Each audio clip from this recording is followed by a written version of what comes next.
Ça peut être un comportement assez toxique, hein. Je dis, c'est un comportement toxique, je dis pas forcément que vous êtes toxique, même si ça peut être le cas, on n'en sait rien. Mais ça peut installer une relation toxique, parce que c'est pas parce que on peut avoir des relations toxiques sans que ni l'un ni l'autre soit toxique. C'est juste la relation qui est toxique, d'accord? On va pas se monter la tête. Il y a certaines personnes qui ont tendance à provoquer l'autre pour voir s'il va rester. Ça, c'est la pire façon de garder quelqu'un, en fait. Ça, c'est quelqu'un qui malheureusement agit avec des failles narcissiques.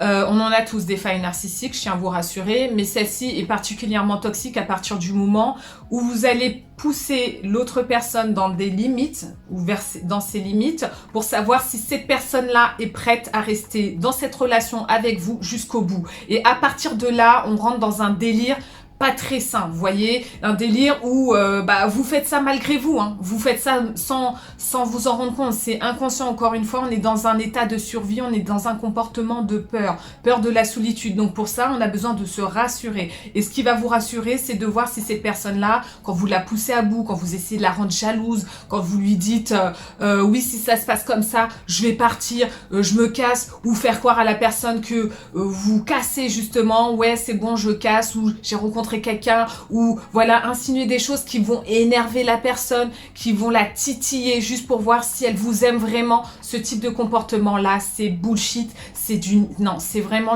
je suis pas d'accord. Je suis déjà passée par là, hein, je vous rassure, ou pas, je sais pas si ça vous rassure.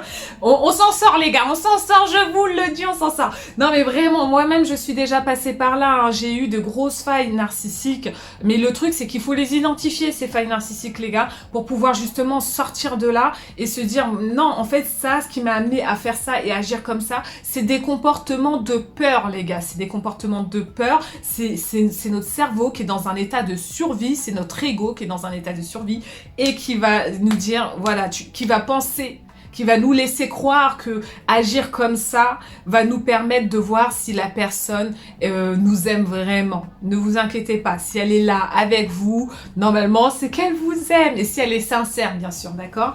Et il y a plein d'autres moyens en fait de voir si une personne vous aime, et je vous ferai une vidéo pour savoir si vous voulez vraiment savoir, mais comment savoir si vraiment une personne m'aime, comment me sentir en confiance. Il y a plein de choses, hein. Il y a la théorie polyvagale déjà qui va vraiment vous aider, et là-dessus aussi je ferai une vidéo pour vous, pour que vous puissiez stimuler votre nerf vague et réguler votre système nerveux en fait pour sortir de ces failles narcissiques et vous sortir en sécurité avec vous-même.